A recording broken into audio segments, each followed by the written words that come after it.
Okay. Good afternoon and welcome to today's program, Exploring the Dimensions of Wellness, a Capital Blue Cross presentation. I'm Nicholas Cunningham, the program manager of LVAIC. We have a great presentation for you today. Excuse me. We have a great presentation for you today, led by Juline Moussa from Capital Blue Cross. Juline is a health coach at Capital, and today she will share important information to help us create a balance across the 8 dimensions of wellness and help us discover practical ways to strengthen our own personal wellness journey. Before we begin, please be aware that we will be recording this session. We ask that if you have any questions, that you put them, you have any questions throughout the presentation, if you can put them in the chat, I will compile them and we'll have a Q&A at the end. We'll stop the recording at the end during the Q&A to respect everyone's privacy. And now I'm going to turn everything over to Juline. Thank you. Hello, everyone. My name is Juline Moussa. I am one of the health coaches with Capital Blue Cross. I am in the York Connect location and Enola towards the Harrisburg area. And we'll talk about health coaching offerings in the end, but it's something that we provide virtually and in person. So if you have more questions, want more support after this, I'm very happy to help with your health goals. I am very excited for everyone for today's webinar because there is a lot of good topics that we're going to cover. I will say, with these dimensions of wellness, each of them could be their own presentation. So it's a lot of information that we're going over in this amount of time, but it's a lot of good stuff, a lot of practical tools and takeaways and things we can think about a little bit more intentionally moving forward, especially now that we're approaching or that we're in the new year. It's a great time to kind of reframe and categorize and understand what elements of our health do we really want to prioritize, what are strong, what are weak, and how can we address that more appropriately. So without further ado, and please let me know. I'm going to try to keep an eye in the chat as well if you have any questions throughout. And this is meant to be engaging too. So we have some questions throughout today's presentation as well. So you're welcome to unmute yourself and talk or type in the chat to respond to anything. Or if you want to just take mental notes or write down anything, any thoughts that you have throughout the series, if you don't feel comfortable to share out loud, I definitely encourage you to at least reflect on it on your own. So for the dimensions of wellness, we're going to focus on these specific ones. We have emotional, physical, social, intellectual, spiritual, environmental, financial, and occupational. I will say there are a few models of dimensions of wellness. So you may be familiar with some of them. So in the early models, there are 7, then 8, then 9 to 10. So we're going to focus on these specific ones today, the 8 dimensions, so that we make it a little less complicated. We really just picked out the ones that are going to be the most applicable. So I'm curious what you think before we get into these topics and really understanding them, because we're going to recess at the end. Which dimension of wellness do you feel like is the strongest, and which one do you feel like is the weakest? And then on top of that, which one are you the most excited to learn about? So again, you're welcome to unmute yourself or pop in the chat or just kind of think to yourself of what dimensions do you think is the strongest, the weakest, and or the one that you're most excited to learn about, to expand on. So I'll give an opportunity if you'd like to share your thoughts on that.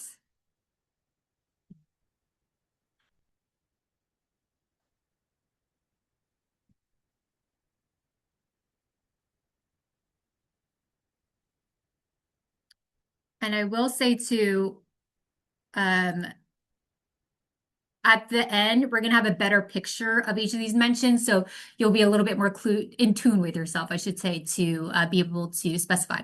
So you see someone sharing physical and financial, most interested in social and environmental. Yeah, those are more unique ones. Most excited to learn about environmental wellness and how it can affect the change area. Yeah, absolutely. Strongest is physical. Most excited to learn about is probably intellectual or spiritual. Nice. Awesome. Yeah, I think there's a lot of good stuff. And like I said, all of these topics, we could expand and talk an hour exclusively on each of them. So there's a lot of things that I definitely encourage you. It's a lot of takeaway tools that I encourage you to take advantage of moving forward. So. All right, whole person health. So this is an approach that considers the interconnectedness of the dimensions of wellness and well-being. So it's emphasizing integrating body, mind, environment to support your long-term wellness, resilience, quality of life. So there is something called the Whole Person Health Index. It's the WPHI. So it's a self-assessment tool that is designed to help you to specify how high quality or low quality you feel like your whole person health is. And it will indicate if you have like a struggle or a low perceived notion of well-being. So the score I will show you here, we're going to do that on our own. So with these questions, you want to rate it on a scale 1 to 5. So 1 being excellent, 2 being very good, 3 being good, 4 being fair, 5 being poor. And you want to rate yourself, and at the end, depending on the total score, it's going to show what your sense of health is for strong or poor or weak. So with the first question, it's asking, would you say your health in general is excellent, very good, good, fair, or poor?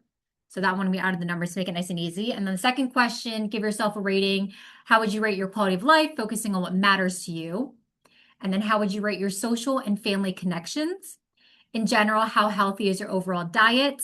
How would you rate your physical activity compared with people in your age group? How would you rate your ability to manage stress? How would you rate your sleep? How would you rate your ability to find meaning and purpose in your daily life? And then how would you rate your ability to manage your health, focusing on aspects of your health that matters to you? And I do encourage, I know sometimes during these times people are doing it during the lunch break. So I do encourage you to take a screenshot. I know they're going to be sending the recording afterwards. But I encourage you, if you don't have the time to do it now, definitely do it in the near future. And then if you can do the math, so a score of 9 to 18, so the lower score is a high well-being. So you have a strong sense of health and balance across most of your health domains. A score of 19 to 27 is moderate well-being. So meaning some areas may need more attention or support. So there's room for improvement, which is totally fine. And then a score of 28 to 36 is low well-being. So it's noticeable challenges in multiple wellness dimensions. And then a score of 37 and above is a very low well-being sense, and there's more significant concerns.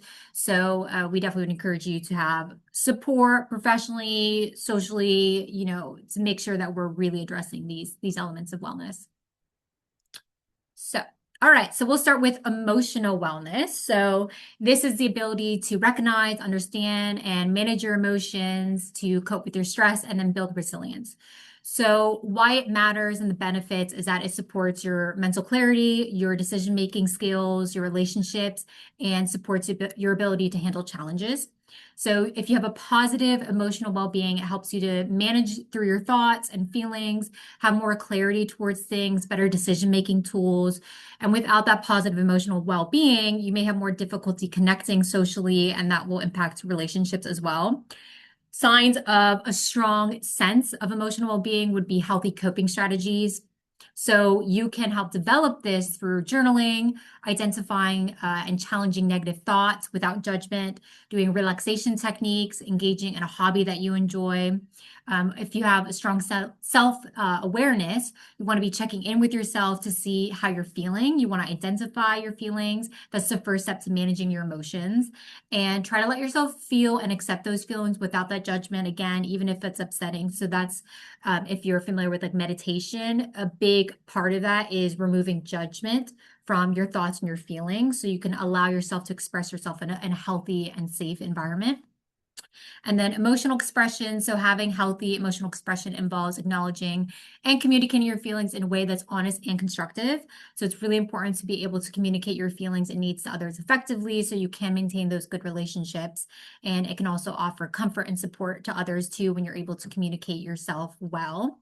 So when you are sharing your emotions honestly and respectfully, some tips would be using I statements to express how you feel without blaming others. For instance, instead of saying you're doing this and you're making me feel this way, say I feel hurt when, and then you express yourself. So it's less aggressive, but it is still honest and direct. You want to keep your tone calm and respectful. And when you're listening, you want to listen actively. So it's another part of communication. It's not just talking, it's also receiving that information. So you want to give your full attention to the person speaking, avoiding interrupting. And you want to show care and empathy. Even if you don't fully understand or agree with how someone else feels, you want to still be very respectful of that. So I know in some environments it may be easier than others, but just remind yourself when you're in a situation that it may be more challenging, or with people that challenge you a little bit more, think of it as an opportunity of growth. Say if your goal is to be more patient that year and you're experiencing a frustration, understand, okay, that's an opportunity to be patient and to grow this skill.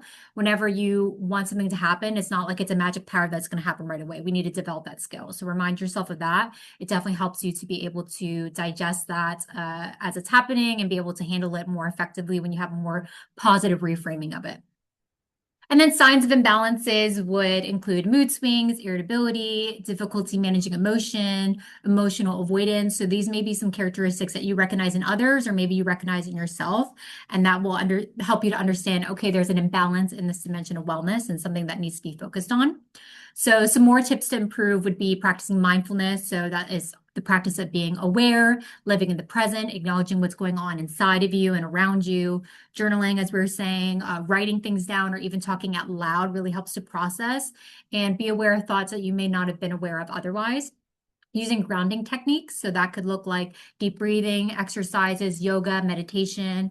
There's something called earthing or grounding that's literally touching the earth that also helps to calm and center you as well. There's a lot of studies towards that. I know in the colder seasons, it's not really an opportunity, but when it's warmer, definitely to get out in nature always helps. And then seeking support. So asking support from loved ones and people that can help you to cope with those difficult emotions. And then making an appointment with a professional, a counselor, a therapist, a behavioral specialist. If you deal with stress, anxiety, depressive thoughts, any overwhelming sadness, things that get in front of your everyday life, you definitely want to make sure you get that professional support as well. Because maybe we're in an environment that the people around us aren't capable of being able to manage those emotions, and that's okay. That's when we need to seek that professional help. So again, we could talk a whole hour about this topic alone, but I do just want to kind of ask, what's a strategy that you feel like you personally can use to manage your stress or to boost your mood when you're having a tough day? You feel like your emotional well-being is being dysregulated, disbalanced. What are some things that you do that you feel like help? Or maybe if this is one that is one of your weaker dimensions, what's something that you feel like now kind of listening to this information, you feel like you could be more intentional about to help when you feel like you're emotionally dysregulated. So again, I'm going to allow the opportunity if you want to add that in the chat, or if you want to think about it to yourself or write it down, or unmute yourself and share what is a personal strategy that you use or you want to use to help to regulate your emotional well-being.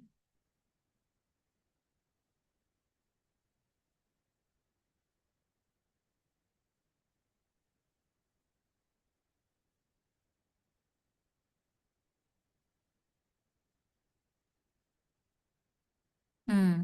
So I'm seeing the chat, music, friends, and quiet time. Absolutely. It's nice to have a mix of, recharging socially and then recharging on your own too. I think it's really healthy when you have the ability to do both things. Regular physical exercise and getting good sleep. Absolutely. Sleep is so, so huge to help to regulate your emotions. Nature walks, 100%. Fully support that. And then going for a walk, chatting with friends, quiet time. Yeah, perfect blend of physical, mental, social. Again, we're having the interconnectedness of the dimensions of wellness. Yoga, definitely a really good one. Self-care, spending time with family, more walks with my dog. Yeah, definitely. Get some therapy with an emotional support animal. Okay, awesome. I'll keep an eye on the chat, more trickle in, but we'll move on to physical wellness. So physical wellness, it can look like a lot of things. It's primarily caring for your body through regular movement, balanced nutrition, restorative sleep, hydration, routine health screenings. So there's a lot of categories within physical health. So for one, we can start with physical activity. So that would include cardiovascular exercise, like what you're sharing, walking, biking, strength training, if you're doing weights or resistance band, any flexibility work like yoga, stretching, Pilates, that kind of stuff as well is really great to have that blend of cardiovascular strengthening and stretching exercises and mobility. And then nutrition's another category of physical health. So that's, of course, emphasizing balance, whole foods, rich in fiber, antioxidants, getting a lot of your colors in there, healthy fats, lean proteins. You want that good mix. And then sleep. So someone's mentioning that before. You want to aim for about 7 to 8 hours of sleep. That's going to help you to restore your mental health, your physical health. It supports your immune system, your hormonal cycles, your cognitive health. So there's a lot of benefits to sleep. Again, that could be its own separate webinar. Medical care, so making sure you're getting regular preventative screenings, dental visits, following up on any symptoms, making sure you're taking care of your health in that aspect. Brain health, so prioritizing movement, hydration, cognitive stimulation, and nutrition to maintain your memory, your processing speed, and your neuroplasticity. And then why it matters. So physical wellness does support your energy and your stamina throughout the day. A lot of times, I'm a personal trainer as well, and a lot of people will let me know that a huge barrier to activity is that they're low energy. And I let people know a lot of times when you're low energy, the last thing you want to do is work out. But once you work out, it actually gives you more energy in the long term. So, of course, we don't want to overwhelm ourselves if we're low energy. We want to listen to our body, but just starting for a walk, that'll help to increase your energy level throughout the day and throughout the week as well. So, and then you can build off of there. So it's not meant to eliminate, it's usually a signal of we need more activity in our life, not less in that aspect.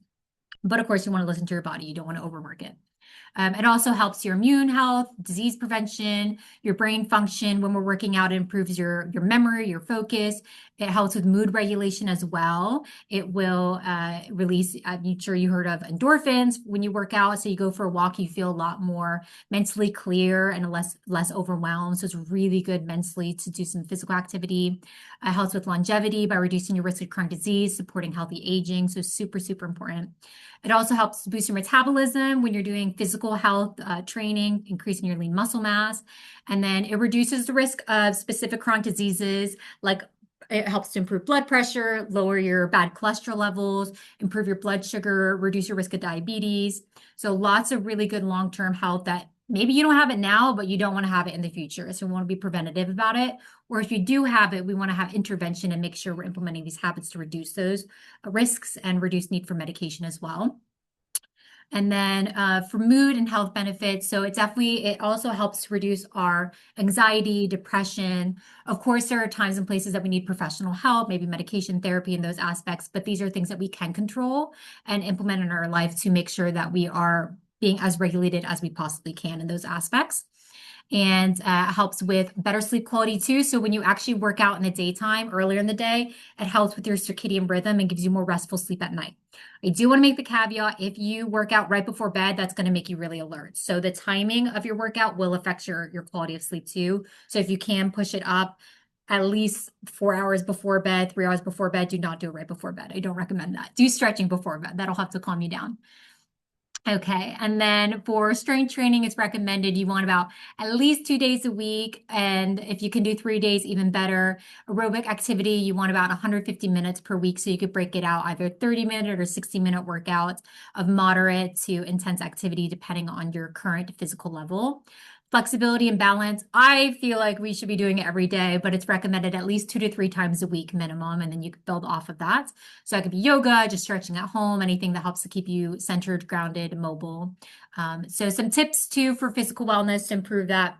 You want to move your body every day, even if it's short periods of time. Just break up your day. Say you have a 9 to 5 work day. Make sure during your lunch you're taking a lap around. If you can go outside, get some movement in, get some stretching in. So whatever helps you to be accountable to that. So either it could be setting alarms, writing it down, going to the gym. You could do it first thing in the morning, right after work, during lunch break. Pair it with something you're already doing. So you're adding it, your habit stacking in your routine to make it as easy as possible to introduce.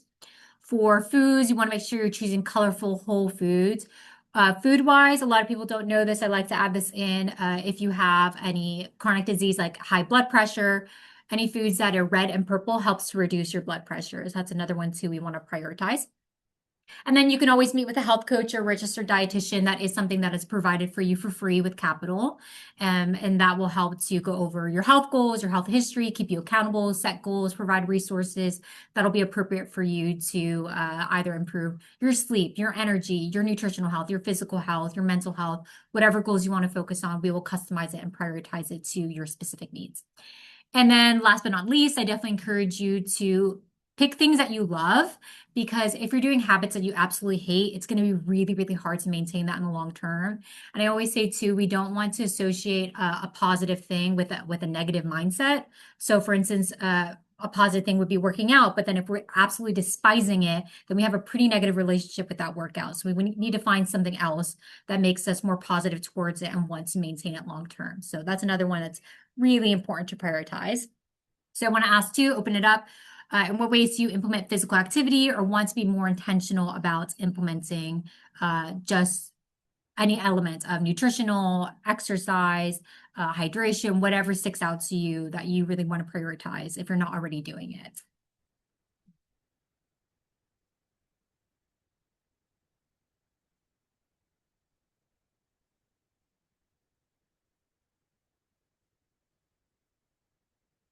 And this is one too, I feel like this one has probably the most subcategories when it comes to physical activity. So there's a lot of things you can kind of choose from what you want to prioritize or implement when it comes to physical activity. And maybe some of you too are, now that it's a new year, a little bit more motivated to do more activities, or maybe you're carrying on habits from the previous year. Nutrition and exercise, absolutely. Oh, I see. Oop, I skipped one. Tennis, biking, but need some more winter-related things. Yes. So I go to the gym, not my fave. Signing up for races and workout classes help keep me motivated to actually work out. Yeah, a lot of people do benefit. If you sign up for something, you're more accountable to it. If it's a class or something external or a deadline that if you have a race in so many weeks, you want to train for it. That definitely helps out. All right, awesome. Same thing, I'll keep an eye on the chat if there's more trickling in as we're on the next slide. All right, so the next one we got is social wellness. So that is building healthy, supportive relationships and maintaining a sense of connection. So it matters because high quality relationships can help people live longer, healthier lives. Social connection can help reduce our risk of chronic disease and serious illness such as heart disease, stroke, dementia, depression, anxiety. And social connection can lead to longer life, better health, better well-being. It improves our ability to, again, manage stress, anxiety, depression. It helps with having healthier relationships with our food and healthier eating habits and physical activity and healthier quality of sleep too. So you're noticing there's going to be a lot of things that are interconnected with these elements. Signs of a strong sense of social well-being would be high or building high quality, strong, meaningful social connections, having good communication. So again, sharing your feelings honestly, asking for what you need from others, not being afraid to ask for help in your social circle. It can also look like setting boundaries with others and deciding what you are and aren't willing to do. And it's okay to say no and learning that, understanding that as well. And having a sense of support. So being able to reach out to different people and create a more broad network of support and being able to compartmentalize and understand not every friend is good for every need, in that maybe there's some friends that are really great to have, laughter, enjoyment, entertainment, and some are really good for more deep, serious conversations too. So if some of us have a gem of friends that they can kind of do all and be all, but some of us, we need to understand that some friendships maybe not appropriate for some emotional needs that we have. So not placing the expectation on them when that's not really going to be well balanced. So we want to make sure we are prioritizing that. I do feel like as we age, people get way more discerning about making sure that their friend group is appropriate for them. So always good to kind of reevaluate, making sure that it's a healthy social circle. And then signs of imbalance would be loneliness, so feeling alone or disconnected from others. So it's feeling like you don't have meaningful or close relationships or a sense of belonging. So it's reflecting the difference between a person's actual and desired level of connection. So even with someone with a lot of friends can feel really lonely because, again, maybe those friends aren't fulfilling those deep emotional needs that they have. So social isolation and loneliness can also increase your risks of things like heart disease, stroke, depression, anxiety, dementia. So we need to understand that that's social health. It sounds like it's the fun one, but it is really serious too, that we really need to prioritize that as well. Conflict can look like disagreeing with others. It shouldn't turn into personal attacks. It's okay to disagree with others. We need to be very respectful with how we receive and communicate that disagreement. Making sure we're not having that emotional dysregulation of violent outbursts or yelling or dysregulated emotional reactions to things. Another element of imbalanced social connection would be codependency. So it's natural to want the best for a loved one and offer them support, especially during a time of need. But if you take it to an extreme, it can have consequences for both you and them. So a codependent relationship, it has the potential to be very one-sided or really destructive, that maybe you're giving a lot and you're not receiving, or vice versa. So we want to be aware of those dynamics in our life as well. And then tips to improve. So reconnecting with friends. So either connecting in person, online, via phone call, whatever works for you. Doing an activity that you both enjoy and going out for a coffee or a walk or anything that helps to recharge and reconnect with people that you love. learning something new. So if you want to join a group interested in a hobby, if you're looking for new friendships and connections, having a common interest is a really great way to meet people. So it could look like a book club, a painting club, a pottery, whatever activity you're into, you'll find like-minded people in those environments as well. For instance, if you like going to the gym and join a class, you're seeing other people that also prioritize their physical health. So you already have that connection point too. So there's a lot of different opportunities for that. Volunteering is a really big one that it definitely helps you to be more grounded and aware and present and give you a sense of purpose, meaning a meaningful, fulfilling life when you're helping others. So that's a really great one just to consider helping out a school, library, museum, hospital, animal shelter, whatever you feel matches your desires. I definitely encourage to do that as well for your emotional well-being and social health. And then practice listening without judgment or blame, being caring, empathetic. That's also really going to help your connections with others as well.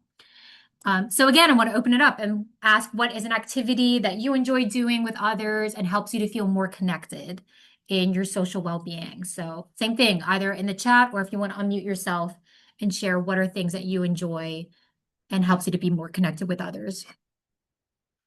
And you can either share something that helps you to feel connected with others that are currently in your life, or something that's worked for you in the past that when you're making new friends or meeting new people will help you to be connected with them. Long walks and chats. It is so great walking and chatting, just good for the soul and the mind. Coloring with friends, it's so therapeutic. That's really great. And you engage the creative part of your brain too, so that's really nice. Dinners, coffee, chats, walks. Yeah, absolutely. It's a great combination. And again, too, sometimes you have your friends, you know your dinner friends, you know your coffee friends. Those are two different conversations sometimes, different dynamics. So it's nice to have that variety. Nice. I love these. And same thing, I'll keep an eye on the chat. We have more trickling in. Oh, I think we have one more. Standing phone and video calls with long distance friends. Yeah. Yeah, it's really great too. Especially, it's so tough when you have such a close and heart friend that's so far away from you. So it's definitely good to maintain that relationship long distance. And it means a lot to them too as well. And sometimes you think to yourself, oh, I haven't heard from this person in so long, or they don't reach out to me anymore. And you want to ask yourself, am I reaching out to them? Am I putting in that effort and intention? We don't want to always have to rely on other people. And we want to also make the caveat, are we always reaching out to them? Are we always giving everything to them? We want to make sure there's some balance there too. So definitely good to kind of dissect your social environment of what's positive, what's negative, what do I need to make sure to have that balance. Okay, intellectual health. I love this one, and I remember a few of you were saying that you wanted to learn more about this one. So this looks like engaging in lifelong learning by actively seeking new knowledge, developing critical thinking, expanding your skills through curiosity, creativity, and meaningful experiences. So why it matters is that it helps to keep the brain active and healthy across the lifespan. If you ever interacted with, older adults that are, upwards of maybe 95 to 105, and they're still mentally sharp, it's because they're doing these skills that's really enhancing their intellectual health. So promoting adaptability, especially in a rapidly changing world.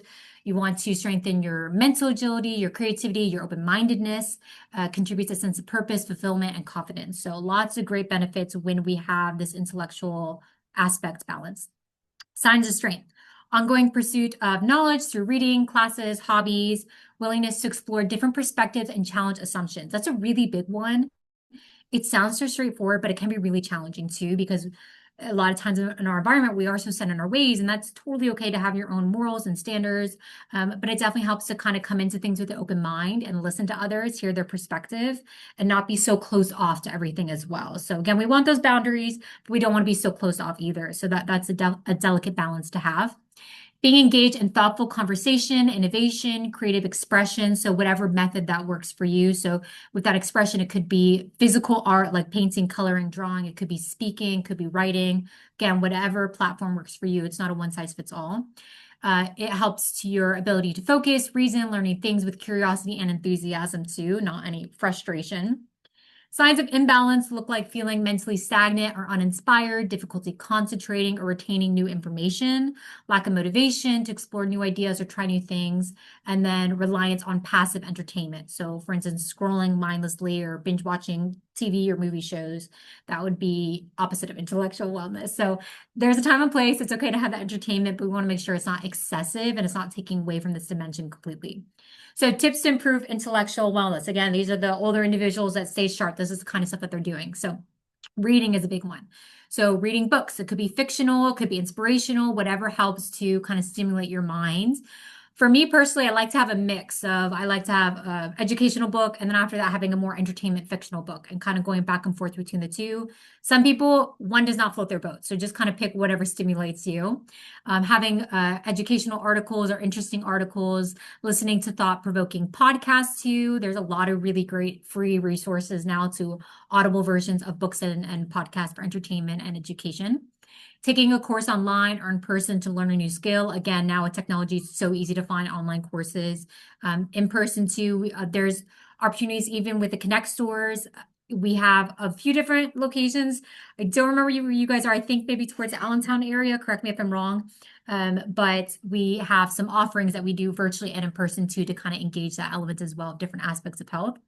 Engaging in conversation with people with different viewpoints. So that's something that can be really hard, but it's also really good for ourselves to learn from different backgrounds, environments, cultures, and being understanding of that and learning and growing from that as well. Journaling or writing to reflect or articulate your thoughts and feelings. Oh, thank you. Allentown, Bethlehem, Easton, and Center Valley. Okay, so we have a location in Saucon Valley that will be the closest to. We have our health coach, Caitlin, and there are some in-person opportunities there too, which I'll drop in the link afterwards so you guys can see those events coming up. And then practicing mindfulness to improve and your focus and mental clarity. So mindfulness is definitely easier said than done. I am someone that I need accountability with that I need an audible thing to listen to with mindfulness. I can't just listen to nothing and do it. So there's a lot of different like YouTube videos and apps that you can follow to help to walk you through a mindful meditation. Oh yeah, Ali, no problem. Oh, like I said, there will be a recording afterwards, so you'll have the rest of the information soon. And then brain benefits of cognitive activities. So it helps stimulate neuroplasticity. So that's the brain's ability to rewire and adapt. So it's chemically changing our brain when we're enhancing these elements of intellectual wellness. It may reduce your risk of cognitive decline and dementia. And then supports better mental flexibility, memory, and emotional regulation. So again, we're getting the interconnectedness. So I want to open it up to you guys. What are some skills or topics that you've been curious to learn about more recently? If you want to add that to the chat.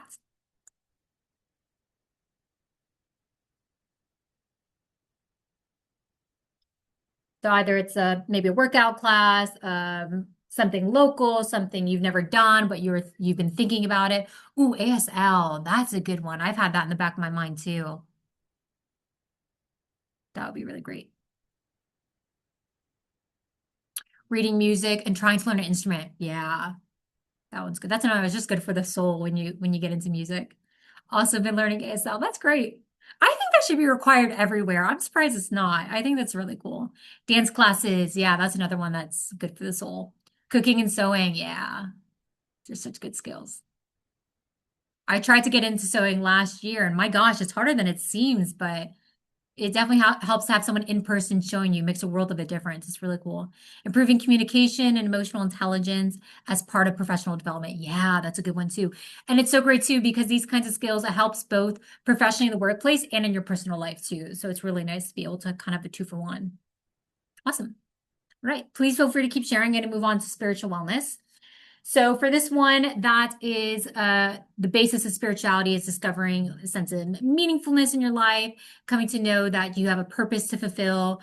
A lot of factors play into the part of defining spirituality. So it can look like religious faith, belief, values, ethics, principles, morals. So some people gain spirituality by growing in their personal relationships with others, through being at peace, being in nature, having a spiritual guide or a deity. So it can look like a lot of different things. So this is something that's definitely, it's a little bit more personal than the rest. So It definitely has a lot of its own benefits.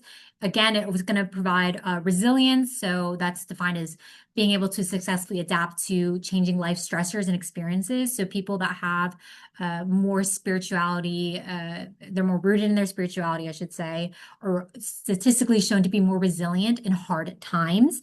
It improves your quality of life. It improves your perception of things that are going on. It gives you healthy coping mechanisms.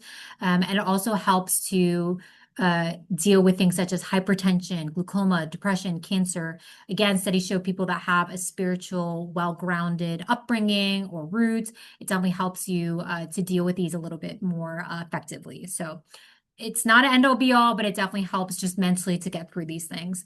It gives you a sense of peace. It helps you to find an inner calm needed to get through whatever life brings, no matter what your beliefs are or where you are in your spiritual journey. As long as you're actively working on it, it really just helps to keep you grounded.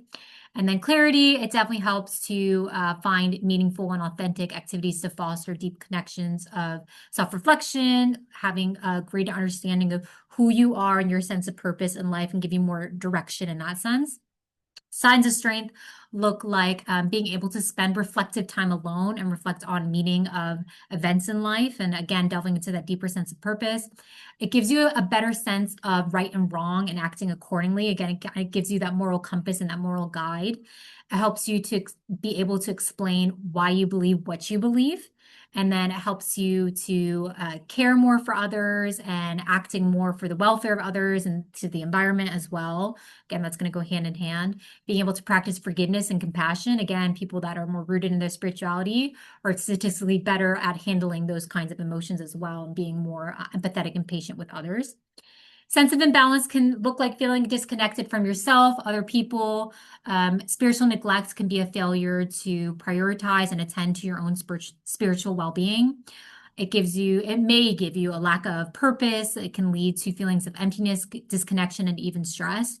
So sometimes you find people that maybe just have zero spiritual elements in their dimensions of wellness, and they're always just searching for something. They're searching for some meaning or something to give them that fulfillment. So again, it's whatever kind of works for you, but there definitely are a lot of mental benefits that a lot of people just don't think about. So tips to improve. Reflect on your purpose. So again, reading, so exploring books or articles that might spark your passion through new ideas. Listening, pay attention to what others appreciate about you, see how you can give back to others or what you've already given back. Again, kind of understanding of how can we help others and give ourselves that meaning and sense of purpose. How can we love on others and be empathetic towards others. Connection, building community with those you admire and discover a shared sense of purpose too. That also helps to give you that sense of fulfillment. Spending time in nature is a really great one. So I know people were sharing too, walking outdoors is a really great opportunity to do this. Noticing the transformation of each season, not taking that for granted, enjoying a solo picnic in the park. It can help you feel more grounded and more present. I see some of the chat. I echo nature being a spiritual conduit. Early mornings, nature walks are so refreshing to the soul. Absolutely. It's so good for your mind, body, and soul. It's really great being out in nature and really focusing on the little things and being present and being appreciative of your environment around you. Definitely helps out. All right, going off of what Nicholas shared. So what's an activity or practice that helps you to feel grounded or gives you a sense of purpose? So we shared a lot, and maybe there's some that we didn't share too that you feel like is something that benefits you when it comes to your spiritual health. So, it could look like going, like if you go to church, going to a group, if you have a small group that you meet with, some people get recharged from that. If it's reading certain books or topics that invigorate you, listening to podcasts, whatever works for you to help to ground yourself spiritually. There's a lot of different ways that you can do this.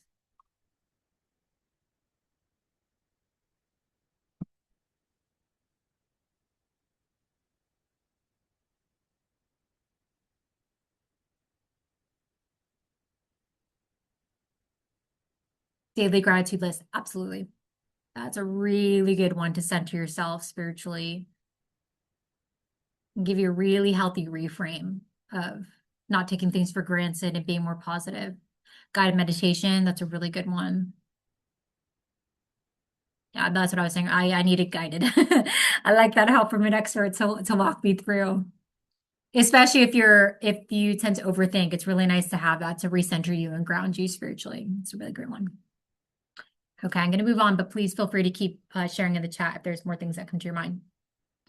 All right, environmental. So I know, again, some people were interested in this one as well. So that's cultivating a safe, clean, sustainable environment by intentionally caring for your surroundings. So this could look like your surroundings at work, at home, in nature. So it can look like a few different environments and promoting your overall health, reducing harm, supporting long-term well-being. So why it matters. A clean, organized space, it helps to reduce your stress and enhance your focus.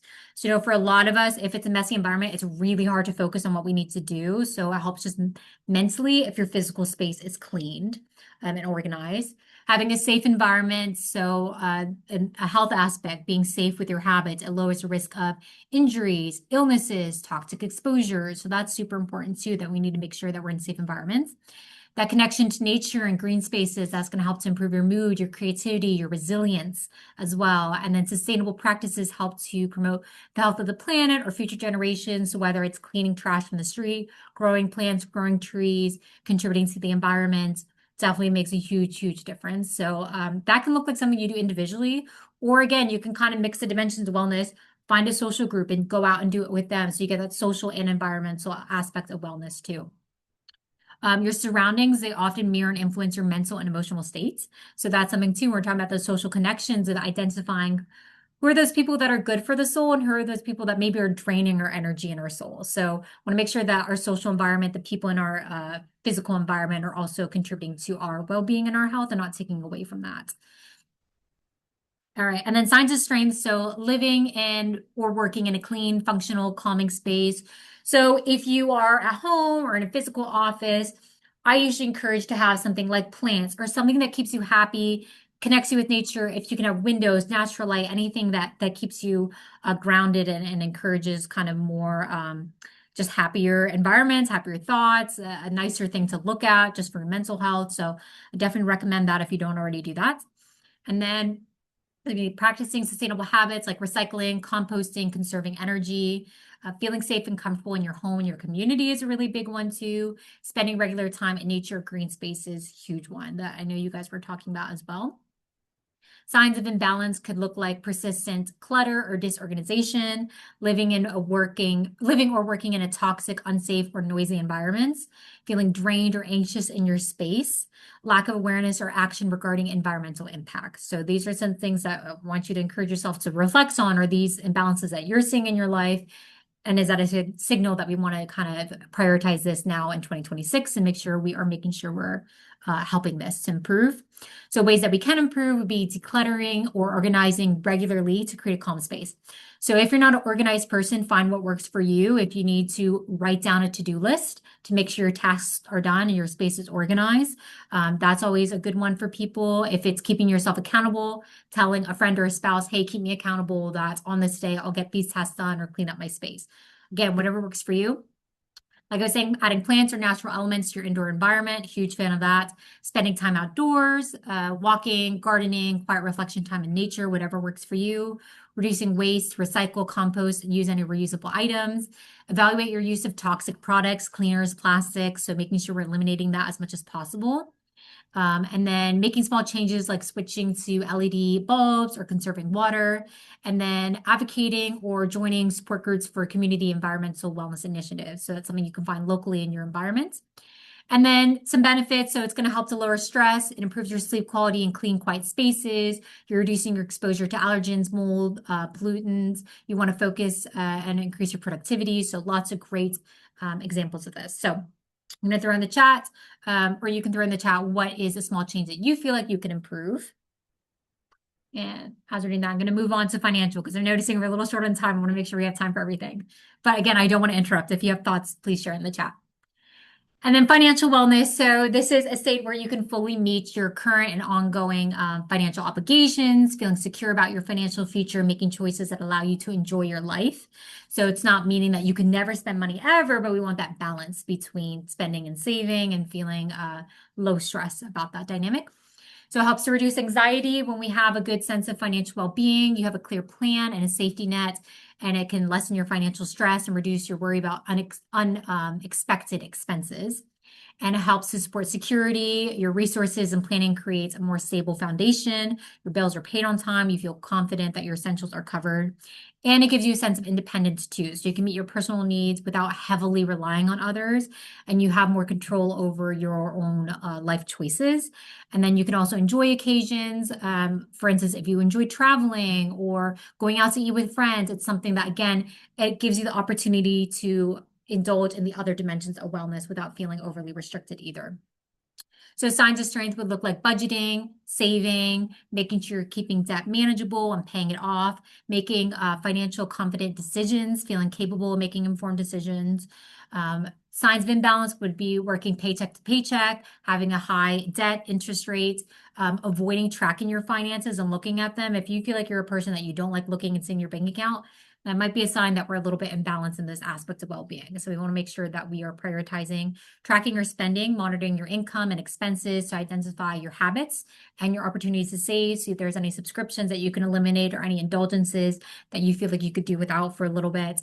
Making sure that you budget, spend time to plan according to your priorities and financial goals, build savings, and then seeking guidance, whether it's friends, families, a professional to give you strategies and accountability with that as well. Okay, I'm looking in the chat. The junk drawers in the kitchen are the pain of my existence. As soon as I declutter, they have a way of getting cluttered again. Yeah, that's a tough one. I've been there. I'm pretty OCD, and even the junk drawers can be really tough. I know there's specific like organizers that you can have within your drawer to help out. Labels, but yeah, that one is a tough one. I feel that. But that might be a element of sometimes we need to declutter. We need to get detached of things and just throw things out that we don't use too. So I feel like that drawer, it's like once every 3 months, you have to do a refresh of, do I actually need this or can I throw it out? So that one's, you always need to maintain that. Okay, and then moving on to occupational wellness. So that's going to look like experiencing personal satisfaction, fulfillment, sense of purpose through your work, volunteer roles, meaningful daily activities while maintaining a healthy balance with other areas of your life. So it helps with your self-esteem, your emotional wellness. It supports your financial stability, your personal growth, your creativity, your lifelong learning when you have healthy occupational wellness.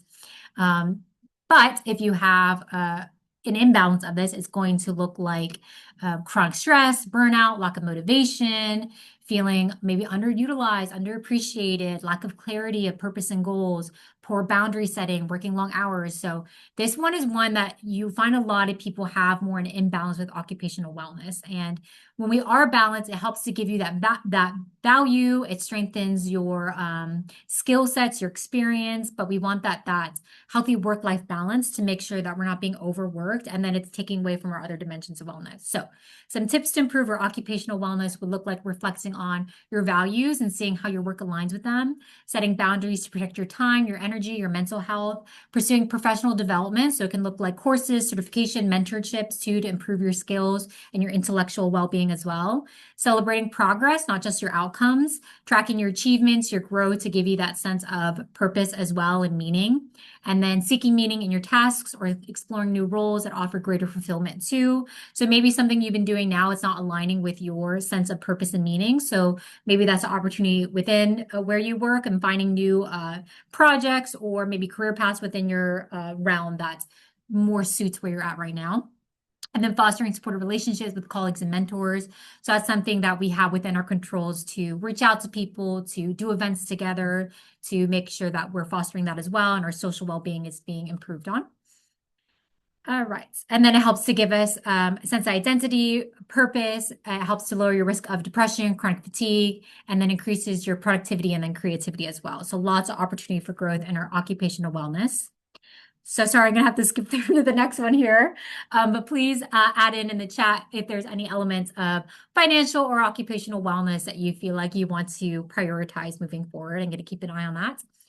And then whole picture, wellness and harmony. So I just want you to remember that wellness is holistic. It's not compartmentalized.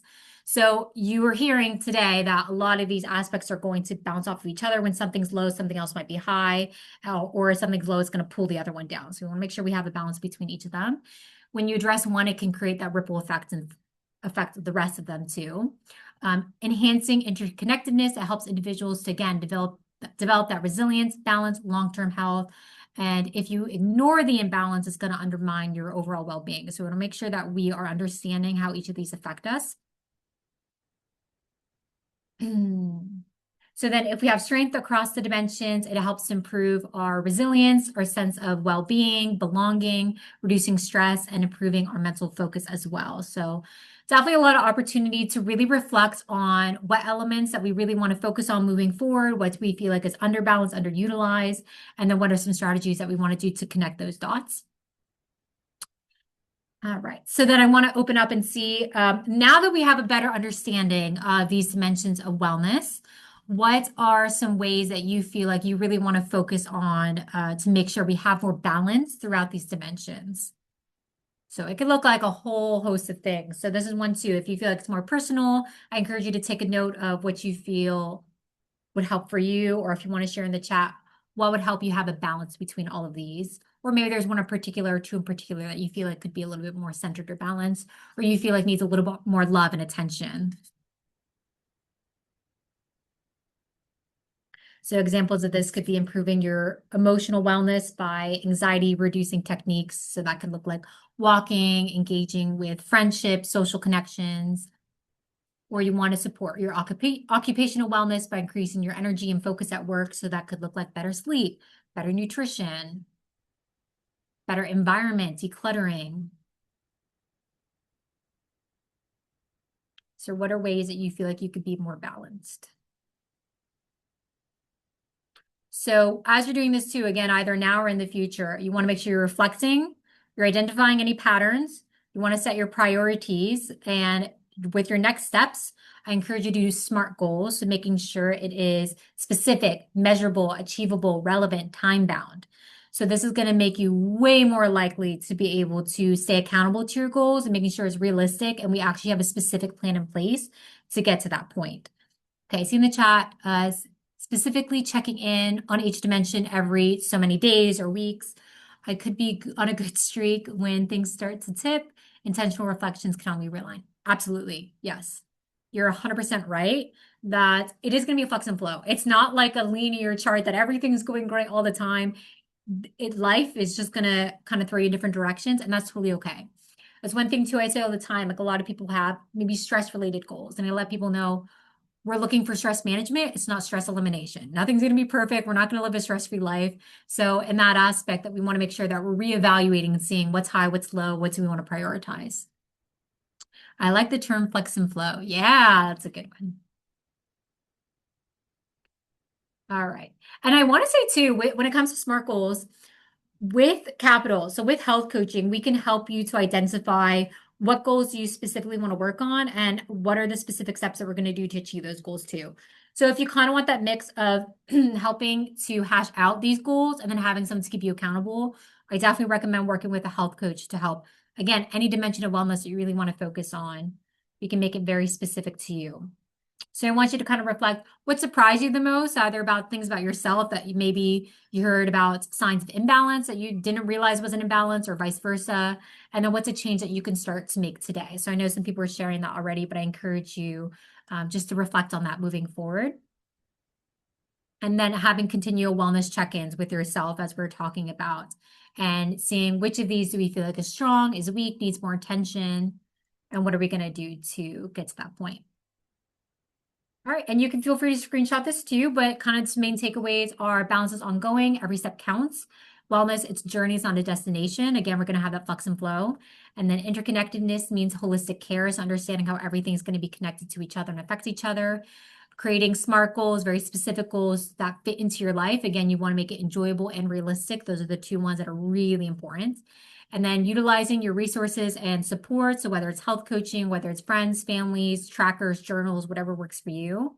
And then most importantly, being patient and compassionate with yourself, making sure that we're celebrating the small wins. We are not, being frustrated with setbacks and giving up. We're learning from them, being curious, not judgmental, and then growing from it too. I find that the most challenging times of our life are the times that we grow the most. So we kind of have that reframe of how we're thinking of things. It really helps us, again, to be more resilient and be able to handle those challenges more effectively in the future.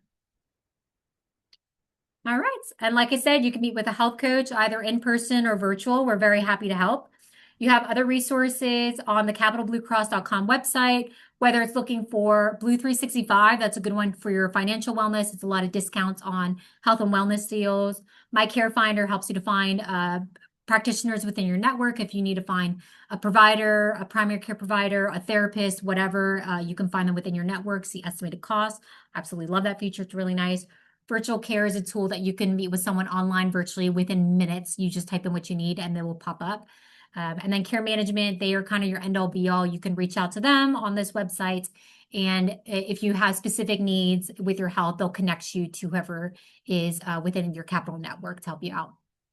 Okay, I see someone shared what was referenced earlier. Oh, I wasn't quite sure where your organization was located. I was assuming Allentown, but I wasn't sure. So someone was clarifying that for me. Yes. Yeah. And the closest location would be your Saucon Valley location or in our Capital Connect stores. We have some in-person physical locations. A lot of our offerings are online, but sometimes we do in-person events too. So you guys are fortunate you have a location next to you. All right. I'm going to stop sharing my screen here. And we are right coming up on time. So I want to give the opportunity if anyone has questions. I don't know, Nicholas, if you saw anything coming that I missed. Yeah, so I was actually like, scrolling through to make sure I didn't miss anything because I think we're answering things as we're going along. Yeah. So just before, definitely we have a few minutes to let people talk in case. But I would like to thank Capital Blue Cross, Juline specifically for such an informative presentation. We hope you all found this program valuable. Please know that we are going to have the recordings and the slides up on our website soon, so please bear with us. I am dropping in the chat links to LVAIC upcoming events as well as signing up for our newsletter. I know we actually do have a program dedicated to intellectual wellness in March. A librarian from DeSales is actually going to lead that program. So if you're not signed up, I encourage you to do so so you can get more information straight to your inbox. But yeah, I'm gonna thank you everyone. I'm gonna stop the recording now. So in case anyone has any questions. Thank you.